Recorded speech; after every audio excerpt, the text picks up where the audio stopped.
রাতে মাইলস্টোনের আরেক শিশুর মৃত্যুতে নিহতের সংখ্যা বেড়ে ৩২। ৬ জনের মরদেহ শনাক্তে ডিএনএ নমুনা সংগ্রহ। স্কুলের সামনে আজও হাহাকার, আহাজারি।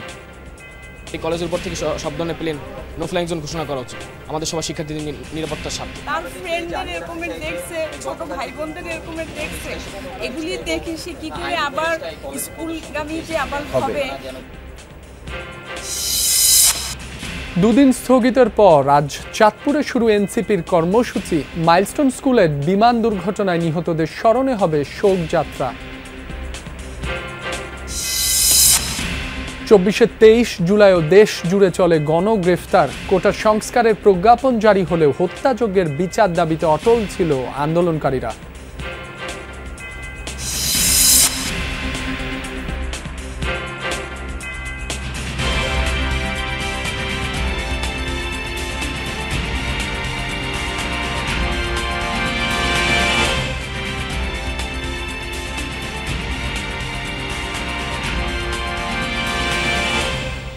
আমন্ত্রণ যমুনা নিউজে, আপনাদের সঙ্গে আছি মাসুম রাব্বি। এতক্ষণ শিরোনাম দেখছিলেন।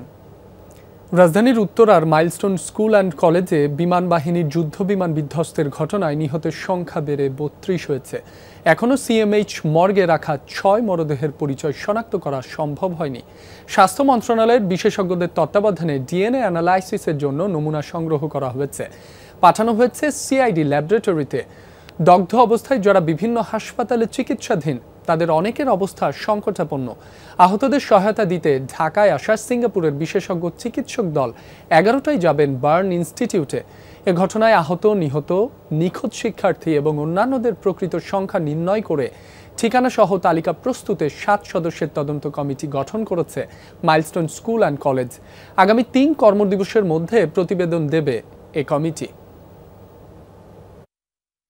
তার ফ্রেন্ডদের এরকমের দেখছে, ছোট ভাই বোনদের এরকমের দেখছে, এগুলি দেখে সে কি করে আবার স্কুলগামী যে আবার হবে, এটা মনে হয় না যে ওরা স্বাভাবিক হতে পারে। যেহেতু পরীক্ষা চলতেছে তো মিসদের হাতে তার কিছু নাই, তো যখন পরীক্ষা হবে তখন আবার আসবো আর কি। আমাদের এই কলেজের উপর থেকে সব ধরনের প্লেন নো ফ্লাইং জোন ঘোষণা করা উচিত আমাদের সবার শিক্ষার্থীদের নিরাপত্তার স্বার্থে। বিষয়গুলো থেকে আমাদের শিক্ষা নিয়ে আমাদের নিরাপত্তা ব্যবস্থা আরও সুন্দর করা উচিত, আরও করা উচিত, সুচারু করা উচিত, যাতে এই ধরনের ঘটনা যাতে না ঘটে।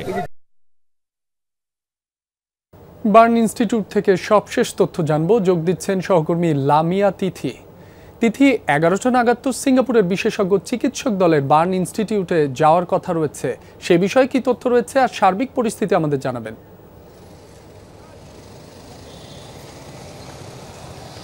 রাব্বি, আপনার শেষের প্রশ্নটা থেকে যদি শুরু করি, যে সিঙ্গাপুরের যে প্রতিনিধি দল কালকে রাতেই পৌঁছেছে ঢাকাতে, তারা কিন্তু এখন পর্যন্ত আসেনি।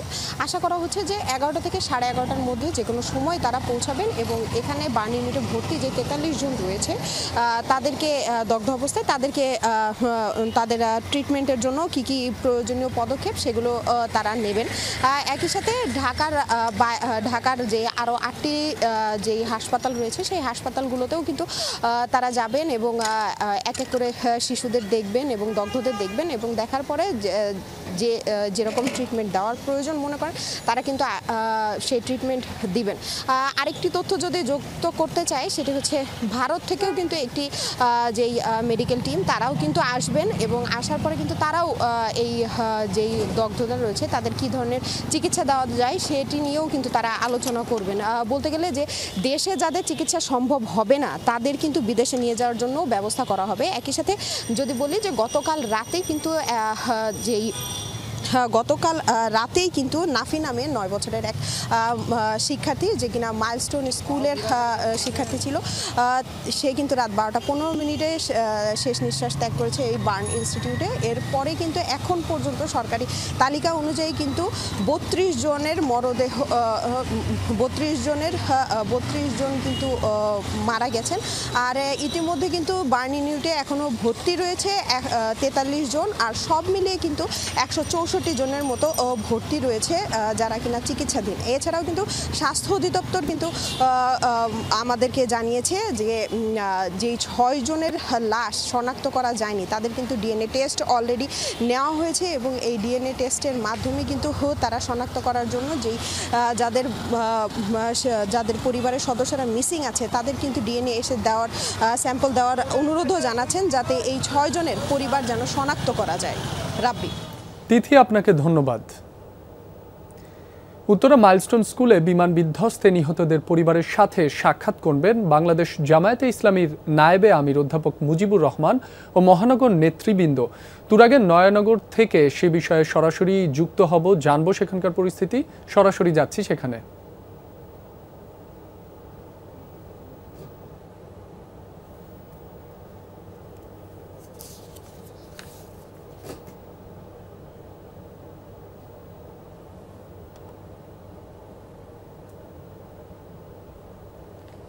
দর্শক, যান্ত্রিক ত্রুটির কারণে সংযোগটি স্থাপন করা সম্ভব হয়নি। যাচ্ছি পরের খবরে।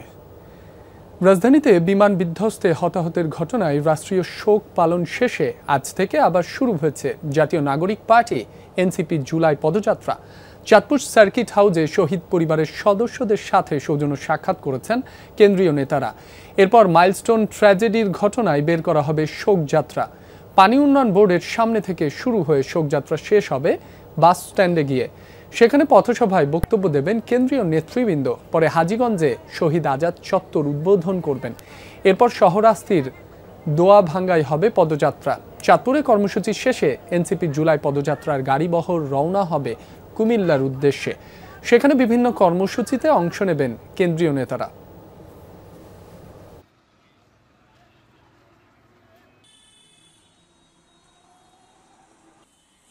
এনসিপির জুলাই পদযাত্রার বিষয়ে আরও জানাতে যুক্ত হচ্ছেন সহকর্মী কাদের পলাশ। পলাশ, কখন নাগাদ শোকযাত্রা শুরু হবে আর আজকে আর কি কর্মসূচি রয়েছে একটু বিস্তারিত জানাবেন। জানি না, তবে বলে রাখি এনসিপির যে পদযাত্রা আজকে 2 দিন বন্ধ থাকার পর আজকে আবার শুরু হচ্ছে। তবে প্রথমে চাঁদপুর সার্কিট হাউসে এখানে আমরা দেখছি যে যারা গণ অভ্যুত্থানে নিহত হয়েছিলেন তাদের পরিবারের স্বজনদের সাথে সাক্ষাৎ করছেন শীর্ষ পর্যায়ে যেসব নেতৃবৃন্দ আছেন। এখানে চাঁদপুরে হাসনাত আবদুল্লাহ এবং সাজ্জিদ আলম এবং নাসিরউদ্দিন পাটোয়ারি তারা কথা বলছেন। যারা স্বজনহারা আছেন এখানে স্বজনহারাদের বিশেষ করে যারা গণ অভ্যুত্থানে নিহত হয়েছিলেন তাদের পরিবারের সদস্যদের সাথে তাদের কথা বলছেন এবং তারা তাদের দুঃখ, কষ্ট এবং শূন্যতার কথাগুলি প্রকাশ করছেন এই নেতৃবৃন্দের সাথে। আমরা দেখছি যে সার্কিট হাউসের যে অডিটোরিয়াম হলরুমটি আছে সেই হলরুমটি একেবারেই বিষাদময় হয়ে উঠেছে। আমরা জানি যে তারা মূলত এখানে এই স্বজনদের সাথে দেখা করার পর তারা পানি উন্নয়নের বোর্ড থেকে তারা শোকযাত্রা মানে পদযাত্রা যেটা হওয়ার কথা সেটা আজকে থেকে তারা শোকযাত্রা বের করবে এবং সেটি শেষ হবে গিয়ে আমাদের চাঁদপুর বাস স্ট্যান্ড এলাকায়। সেখানে পথসভা অনুষ্ঠিত হবে। পথসভাতেই মূলত শীর্ষ পর্যায়ে যেসব নেতৃবৃন্দ আছেন তারা সেখানে বিভিন্ন দিক নির্দেশনামূলক বক্তব্য দিন। আমরা দেখছি যে সেখানে স্থানীয় যে নেতৃবৃন্দ আছে, উপজেলা পর্যায়ে যেসব নেতাকর্মী আছে তারাও কিন্তু ইতিমধ্যে উপস্থিত হয়েছে।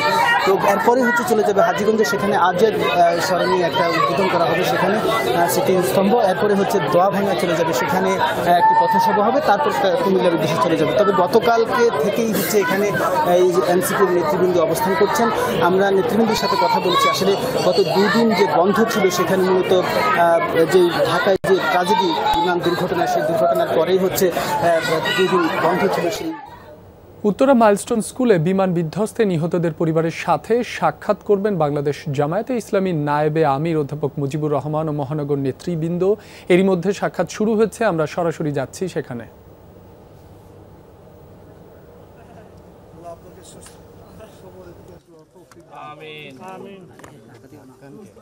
আমার ধাক্কা দিতে আছে ক্যামেরা ভিতরে একটু মোবাইলটা ডাউন করে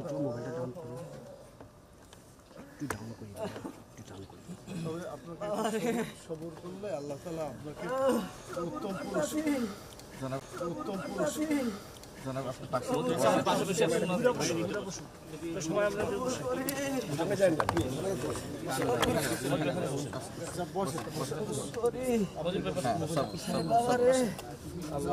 আপনার এই মনের উত্তর একমাত্র আল্লাহ ছাড়া কেউ কোনো মানুষ দিতে পারবে না। শুধু আল্লাহকেই বলবো।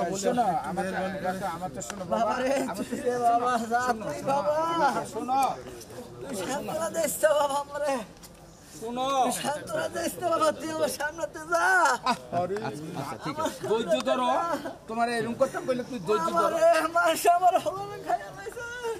হ্যাঁ আল্লাহ নিছে, আল্লাহ দিছে।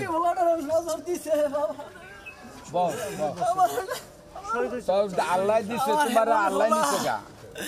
আমার ওলা রোজা রাখছে, আমার ওলা মানুষের জানাতে অংশগ্রহণ করছে রে। মানিক ভাই আছেন তো? হাত তোলা হবে।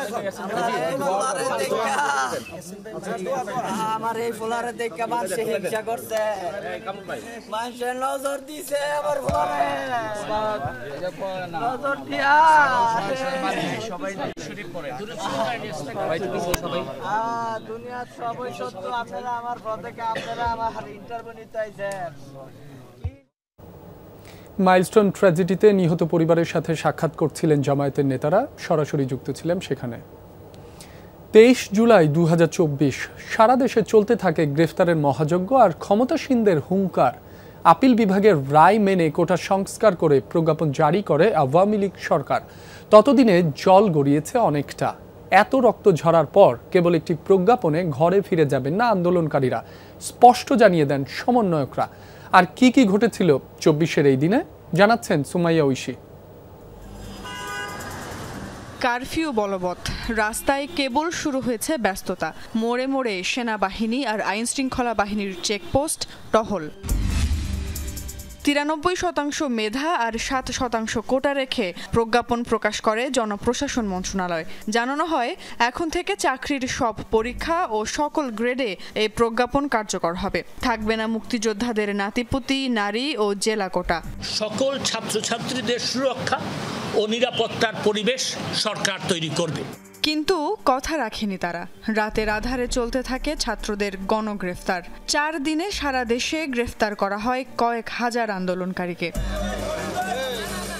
ঢাকা রিপোর্টার্স ইউনিটিতে এক সংবাদ সম্মেলন করে বৈষম্য বিরোধী ছাত্র আন্দোলন। হতাহতদের বিচার না করে প্রজ্ঞাপন জারি করলেই আন্দোলন থামবে না, স্পষ্ট বার্তাও দেয় তারা। তখনও নিখোঁজ ছিলেন কোটা বিরোধী আন্দোলনের অন্যতম সমন্বয়ক আসিফ মাহমুদ। মর্গে মর্গে তাকে খুঁজে বেড়াচ্ছেন বাবা। 23 তারিখে বৈষম্য বিরোধীর ব্রিফিংয়ে তার বাবার উদ্বিগ্ন কণ্ঠ, পাশে ক্রন্দনরত হাসনাত আর উদ্বিগ্ন চেহারার নাহিদ সার্জিসদের দেখে চোখ ভিজেছিল অনেকেরই। ক্ষয়ক্ষতি দেখতে এদিন আকাশপথে পরিস্থিতি পরিদর্শন করেন বিমান বাহিনী প্রধান। সেই সাথে এই 23 দিনের আন্দোলনে স্বাস্থ্য বিভাগের 30 কোটি টাকার ক্ষয়ক্ষতির তালিকাও তুলে ধরেন তখনকার স্বাস্থ্যমন্ত্রী ডিবি হারুনুর রশিদের। গলাও তখন বেশ চড়া। অসংখ্য নেতা তারা নেতৃত্ব দিয়েছিল, তারেক জিয়ার কাছ থেকে সরাসরি তথ্যটি আসতো। গ্রেফতার, হত্যার মহাযজ্ঞে দেশ যখন রণক্ষেত্র, তখন শেখ হাসিনা এক লিখিত বিবৃতিতে অসহায় খেটে খাওয়া মানুষদের পাশে দাঁড়াতে আওয়ামী লীগ নেতাকর্মী আর বিত্তবানদের এগিয়ে আসার আহ্বান জানান। এত কিছুর মধ্যেও আসার কথা হলো এদিন রাত 9টা থেকে সীমিত পরিসরে চালু হয় ব্রডব্যান্ড ইন্টারনেট সেবা।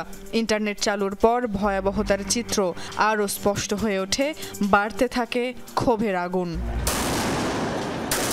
সুমাইয়া ঐশী, যমুনা নিউজ, ঢাকা। সন্ত্রাসীদের অভয়ারণ্য চট্টগ্রামের খতিবের হাট। দিনে রাতে প্রকাশ্যে চলে অস্ত্রবাজি। সন্ত্রাসীদের 2 গ্রুপের দৌরাত্মে অতিষ্ঠ স্থানীয়রা। ভাইরাল ভিডিও দেখে এক গ্রুপের আস্তানায় অভিযান চালিয়ে 10 জনকে আটক করেছে পুলিশ। তবে ধরা পড়েনি 2 বাহিনীর প্রধান, উদ্ধার হয়নি অস্ত্র। প্রকাশ্যে অস্ত্রবাজি ও গোলাগুলির এই দৃশ্য চট্টগ্রামের খতিবের হাট এলাকার। গত কিছুদিন ধরে চলছে বাইশা ও টেম্পো নামের 2 গ্রুপের সন্ত্রাসীদের শোডাউন। চাঁদাবাজি, মাদক ও এলাকার আধিপত্য নিয়ন্ত্রণে মরিয়া তারা। সামাজিক যোগাযোগ মাধ্যমে ভিডিওটি ছড়িয়ে পড়ার পর বাইশার আস্তানায় অভিযান চালিয়ে 10 জনকে আটক করে চান্দগাঁও থানা পুলিশ। পুলিশের দাবি এই আস্তানা ব্যবহার হতো টর্চার সেল হিসেবে। চাঁদার টাকা না দিলে এখানে তুলে এনে করা হতো নির্যাতন। এখান থেকে মাদক সরবরাহ করা হতো। তারা এলাকায় মাদক ব্যবসা, চাঁদাবাজ, কিশোর গ্যাং এবং সন্ত্রাসী কার্যক্রম পরিচালনা করার লক্ষ্যে তাদের নিজেদের আধিপত্য বিস্তার করার জন্য এই অপরাধগুলি করে থাকে। আস্তানায় পাওয়া যায় টাকা গণনার স্বয়ংক্রিয় মেশিন সহ পুলিশের ব্যবহৃত বুলেট। 5 আগস্ট থানা থেকে লুট হওয়া অস্ত্র ও বুলেট এই সন্ত্রাসী গ্রুপের কাছে থাকতে পারে বলে ধারণা পুলিশের। এখানে আমরা 2টা গুলির খোসা পেয়েছি, যেটা বাংলাদেশ পুলিশ লেখা আছে। তো ধারণা করতেছি এখানে আমাদের থানা থেকে লুণ্ঠিত অস্ত্রের গুলি আমরা পেয়েছি, যেহেতু এটার আমরা সংশ্লিষ্ট আছে বলতে পারি। সিসি ক্যামেরার ফুটেজে সন্ত্রাসীদের হাতে অস্ত্র দেখা গেলেও অভিযানে তা উদ্ধার হয়নি। ধরা পড়েনি 2 গ্রুপের প্রধান বাইশা ও টেম্পো। আল আমিন শিকদার, যমুনা নিউজ, চট্টগ্রাম। ভয় আর শঙ্কা নিয়ে চলছে ঝিনাইদহের মুরারিদহ সরকারি প্রাথমিক বিদ্যালয়ের শিক্ষা কার্যক্রম। কর্তৃপক্ষ কয়েক ধাপে সংশ্লিষ্ট দফতরে বিষয়টি জানালেও নেওয়া হয়নি কোনো ব্যবস্থা। এরই মধ্যে ভবনের বিভিন্ন স্থানে দেখা দিয়েছে ফাটল, প্রায়ই খসে পড়ছে পলেস্তারা। দ্রুত ব্যবস্থা গ্রহণের দাবি শিক্ষার্থী, অভিভাবক ও শিক্ষকদের। মনোমুগ্ধকর এই সড়ক ধরে কিছু দূর হাঁটলেই ঝিনাইদহের সদর পৌরসভার মুরারিদহ সরকারি প্রাথমিক বিদ্যালয়। মাঠে শিক্ষার্থীদের এমন চঞ্চলতা নিত্যদিনের চিত্র। 1972 সালে বিদ্যালয়টি প্রতিষ্ঠিত হলেও মূল ভবন নির্মাণ হয় 1993-94 অর্থ বছরে। এরপর দীর্ঘ সময় পার হলেও কোনো সংস্কার আর হয়নি। ভবনের বিভিন্ন স্থানে দেখা দিয়েছে ফাটল, খসে খসে পড়ছে পলেস্তারা। এতে প্রায়ই ঘটছে ছোটখাটো দুর্ঘটনা। ক্লাসরুমের উপরে খুব ফাটা ফোটা, আমরা খুব আতঙ্কে আছি কখন ভেঙে পড়ে যেতে পারে। সবসময় চিন্তা থাকে যে বহুত পুরাতন স্কুল, এরকম ফাটল ধরেছে, ফাটল ধরবার কোনো উন্নয়নের কোনো নাই। তো আমরা সেই হিসেবে খুব আতঙ্কে আছি। স্কুলটা যদি নতুন করে তৈরি করতো তাহলে তো ভালো হতো। ছেলেপিলে স্কুলে পাঠালো একটা ভয়, পুরনো স্কুল কোনো সমস্যা হবে কিনা। অচঞ্চলের আশপাশে অন্তত 5 কিলোমিটারের মধ্যে নেই অন্য কোনো শিক্ষা প্রতিষ্ঠান। তাই ঝুঁকি থাকলেও সন্তানকে পড়াশোনা করতে বিদ্যালয়ে পাঠাচ্ছেন বাবা মায়েরা। সংস্কার না হওয়ায় চিন্তিত বিদ্যালয়ের শিক্ষকরাও। জানান, সংশ্লিষ্ট দফতরে একাধিকবার ধর্ণা দিলেও সংস্কার তো হয়নি, মিলেছে শুধু আশ্বাস। ফাটল আছে যথেষ্ট পরিমাণে, আর কখন কোথায় যে ভেঙে পড়বে তার কোনো নিশ্চয়তা নেই। তা আমরা তো বাচ্চাদের নিয়ে, সোনামণিদের নিয়ে খুবই আতঙ্কিত। আমরা অফিসে জানালে ওরা হচ্ছে অফিস কর্তৃপক্ষ এ বিষয়ে দেখে শুনে ওরা সিদ্ধান্ত নিল যে আমরা অতি শীঘ্রই হচ্ছে এই স্কুলের যাতে বিল্ডিং করা যায় এরকম একটা পদক্ষেপ নেব। পুরনো আশ্বাসই নতুন করে দিলেন জেলা প্রাথমিক শিক্ষা অফিসার। জানান, সরজমিনে ঘুরে নেওয়া হবে প্রয়োজনীয় ব্যবস্থা। আমরা পিডিবি 5-এ ওখানে ভবন করার জন্য অলরেডি প্রস্তাব দিয়েছি। আশা করি পিডিবি 5 আমরা ওখানে একটা নতুন ভবন পাবো। 30টি নতুন ভবন পেলে ওই স্কুলে যে পুরাতন ভবনটি আছে সেটিকে রিপ্লেস করা হবে এবং নতুন ভবনে আমাদের স্কুলের কার্যক্রমগুলো চলবে।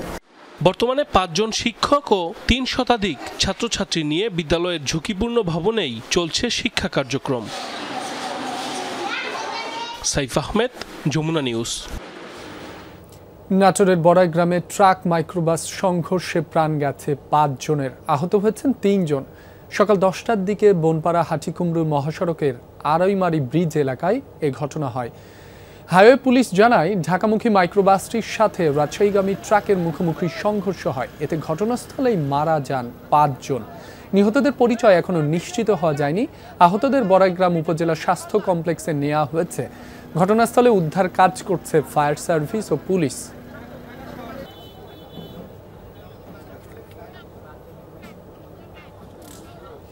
গাজায় ভয়াবহ মানবিক বিপর্যয়ের কারণে নিজ দেশেই তোপের মুখে পড়েছে ইসরায়েলি প্রধানমন্ত্রী বেনিয়ামিন নেতানিয়াহু। মঙ্গলবার তেল আবিবের সড়কে গাজায় ত্রাণ সহায়তা বন্ধের প্রতিবাদে বিক্ষোভ করেছে ইসরায়েলিরা। আটার বস্তা, অপুষ্টিতে ভোগা ফিলিস্তিনি শিশুদের ছবি নিয়ে সাধারণ বাসিন্দারা বিক্ষোভ করেন। ক্ষুধাকে অস্ত্র হিসেবে ব্যবহার করায় নেতানিয়াহু সরকারের কড়া সমালোচনা করেন আন্দোলনকারীরা। এ সময় উপত্যকায় যুদ্ধ বন্ধের জোর দাবি জানান তারা। ইসরায়েলিরা ছাড়াও এই বিক্ষোভে অংশ নিয়েছেন দেশটিতে বসবাসরত আরব নাগরিকরাও।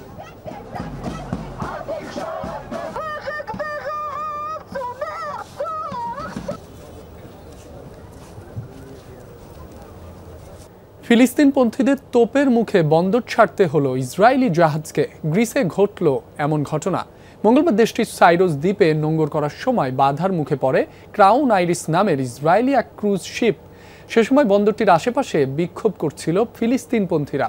গাজায় ইসরায়েলি আগ্রাসনের প্রতিবাদে নৌযানটিকে বন্দর ছাড়ার দাবি জানান আন্দোলনকারীরা।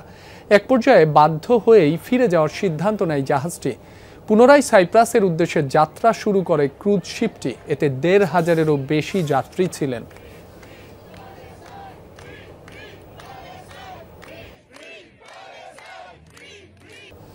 রাশিয়াকে টক্কর দিতে এবার ষষ্ঠ প্রজন্মের ফাইটার জেট বানাচ্ছে যুক্তরাজ্য।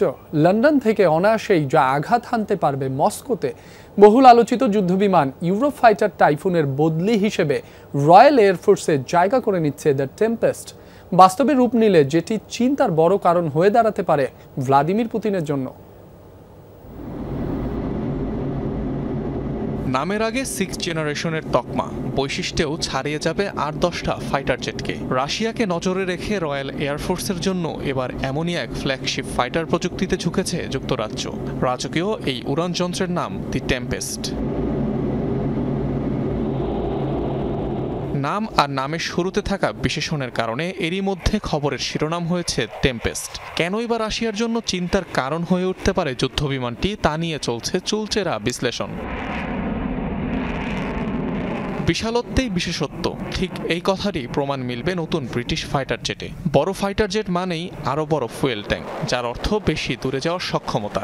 দাবি করা হচ্ছে যুক্তরাজ্যের এই যুদ্ধবিমান একটানা উড়ানে পাড়ি দিতে পারবে মিড আটলান্টিক অঞ্চল, পৌঁছাতে পারবে রুশ ভূখণ্ডে, যে সক্ষমতা ছিল না দেশটির।